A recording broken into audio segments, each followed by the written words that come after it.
ठीक है। क्योंकि साइन कन्वेंशन अगर आपको नहीं आएगा तो इसके आगे वाला जो पार्ट है ना हमारा टेलीस्कोप और माइक्रोस्कोप का, उसके भी क्वेश्चन आप कर नहीं पाएंगे। देखिए साइन कन्वेंशन में मैंने क्या बताया कि पहले ही मैंने बता दिया कि दो टाइप्स की इमेज बनती हैं, ठीक है। पहली इमेज होती है रियल और दूसरी इमेज होती है वर्चुअल। सारी रियल इमेज इन्वर्टेड होती है, मतलब उल्टी होती हैं, और सारी वर्चुअल इमेज जो होती हैं वो क्या होती हैं, इरेक्ट होती हैं। ध्यान रखिएगा। अब जैसे मान लो अगर मैं साइन कन्वेंशन ले रहा हूँ, साइन कन्वेंशन में जैसे मान लो मैं लेंस ले रहा हूँ, this is your convex lens and this is your concave lens. इन दोनों केसेस में जैसे आपको थोड़ा सा ध्यान हो, क्लास 10th में पढ़ा होगा कि कुछ केसेस में जो इमेज होती है, जैसे ये ऑब्जेक्ट है आपका, इमेज जो होती है वो क्या होती है, रियल होती है। और रियल इमेज मैंने क्या बताया है, रिफ्रैक्शन, लेंस के रिफ्रैक्शन के केस में किस साइड में बनती है, ऑन द अपोजिट साइड। मतलब ये जो इमेज है वो तुम्हारी रियल इमेज है। और कुछ केस में जैसे मान लो अगर आपने ऑब्जेक्ट यहाँ रखा हुआ है इमेज जो होती है वो क्या होती है, वर्चुअल होती है। तो वर्चुअल इमेज जो होती है वो क्या होती है, on the same side of object बनती है।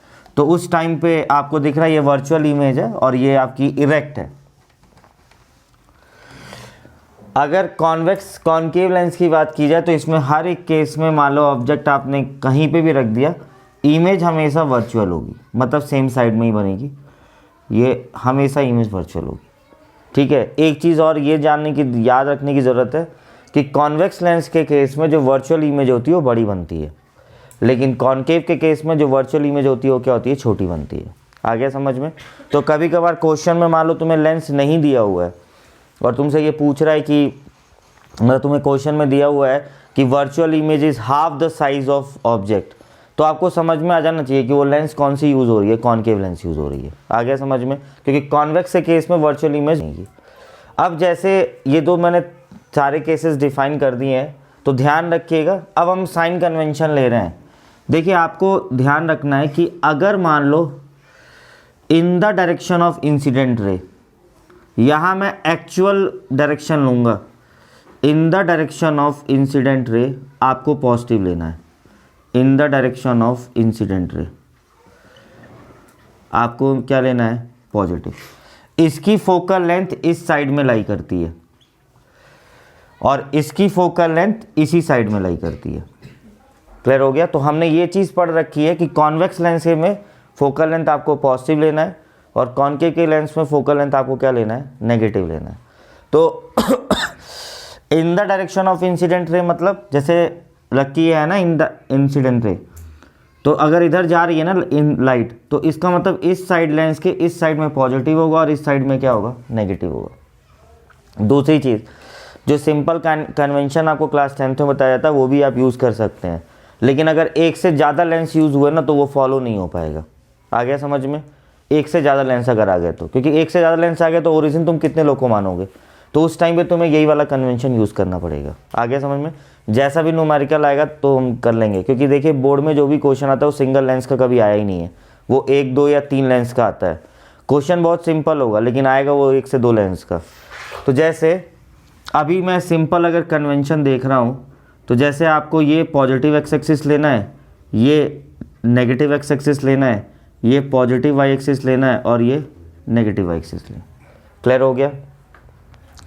देखिए जैसे अगर u की बात की जाए तो ये u है ना आपका, और वर्चुअल के केस में ये आपका v है, रियल के केस में ये आपका v है, इस वाले केस में ये आपका u है, वर्चुअल के केस में ये v है, रियल इसमें बनती नहीं है।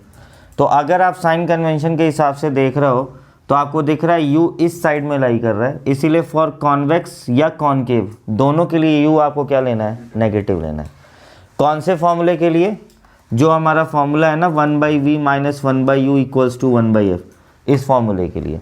तो इसका मतलब इसके लिए फोकल लेंथ तो पॉजिटिव होगा, इसके लिए फोकल लेंथ नेगेटिव होगा, इस वाले केस के लिए u आपको नेगेटिव लेना है, इस वाले केस के लिए भी u आपको क्या लेना है, नेगेटिव लेना है। क्लियर हो गया आपको। अब इस वाले केस में देखो, जब रियल इमेज बन रही है तो आपका ऑब्जेक्ट इस साइड में, मतलब v क्या बनेगा, पॉजिटिव। तो अगर v पॉजिटिव आएगा तो इमेज आपकी रियल एंड इन्वर्टेड होगी। क्लियर हो गया। और इस साइड में बन रहा है तो v नेगेटिव है, और उस केस में इमेज कौन सी बननी है, वर्चुअल। मतलब अगर v नेगेटिव आएगा तो इमेज जो होगी वो क्या होगी, वर्चुअल एंड क्या होगी, इरेक्ट होगी। समझ में आ गया। इस वाले केस में आपको दिख रहा है इमेज वर्चुअली बन रही है, तो इसलिए इस केस में v जो होगा वो नेगेटिव होगा और इमेज जो होगी वो क्या होगी, वर्चुअल एंड क्या होगी, इरेक्ट होगी। क्लियर हो गया आपको।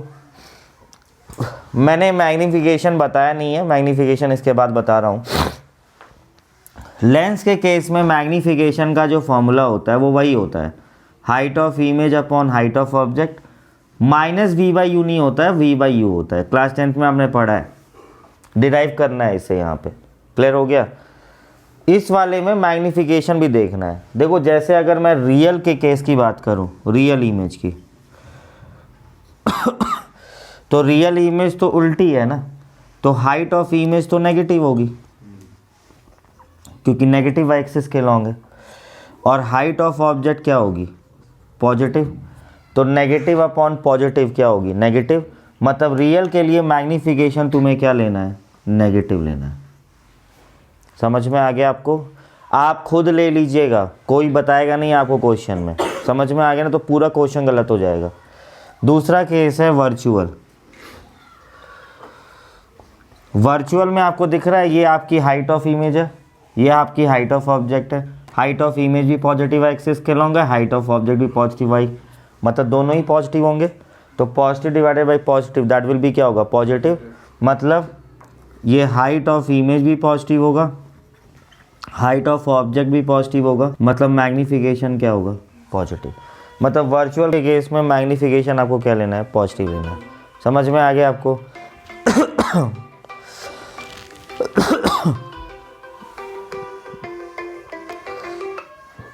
अब देखो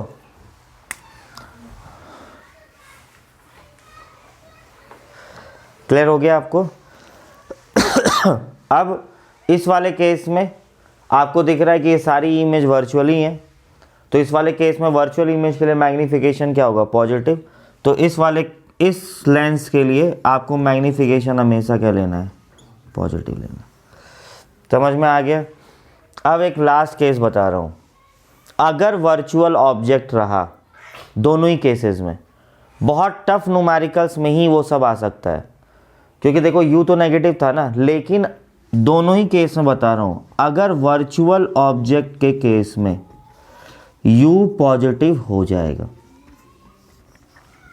दोनों ही केसेस में, फॉर बोथ द लेंस। समझ में आ गया। वर्चुअल ऑब्जेक्ट का मतलब क्या हुआ, जैसे तुम ये सोचो ना कि तुमने ये लेंस भी लगा रखा है, ये लेंस भी लगा रखा है, और इसके वजह से जो इमेज बनी है ना वो इसके इस साइड में बन गई है। समझ में आ गया। तो अगर इसके वजह से इमेज इसके इस साइड में बन गई है तो वो ऑब्जेक्ट कौन सा हो जाएगा, वर्चुअल हो जाएगा। क्लियर हो गया। तो उस केस के लिए u पॉजिटिव आ सकता है, वो डिपेंड करेगा साइन कन्वेंशन पे। क्लियर हो गया। वो कैसे करना है वो क्वेश्चन पे डिपेंड करेगा। वर्चुअल ऑब्जेक्ट का समझ में आया ना। मैंने आपको उस टाइम पे मिरर के केस में ही बताया था कि मान लो तुम्हारे पास 2 मिरर लगी हुई है और तुम सामने वाले मिरर पे खड़े हो, मान लो इस वाले मिरर को फेस कर रहे हो, पर तुम्हारी इमेज इस वाले में भी तो बनेगी ना। तो इस वाले में कैसे बनेगी, क्योंकि जो तुम्हारी इमेज होगी वो उसके लिए क्या हो जाएगी, ऑब्जेक्ट हो जाएगी। तो उस केस में जो तुम्हारी इमेज होती है तो वर्चुअल होती है ना, तो इसका मतलब सेकेंड मिरर के लिए वो जो इमेज होगी वो क्या होगी, वर्चुअल ऑब्जेक्ट हो जाएगी। आ गया समझ में। तो उस केस के लिए u पॉजिटिव आ सकता है। इसलिए 100% ये नहीं कि u हमेशा नेगेटिव होगा, पर मोस्ट ऑफ द न्यूमेरिकल में u नेगेटिव ही लेना है आपको। समझ में आ गया। क्लियर हो गया आपको। करो नोटिस है।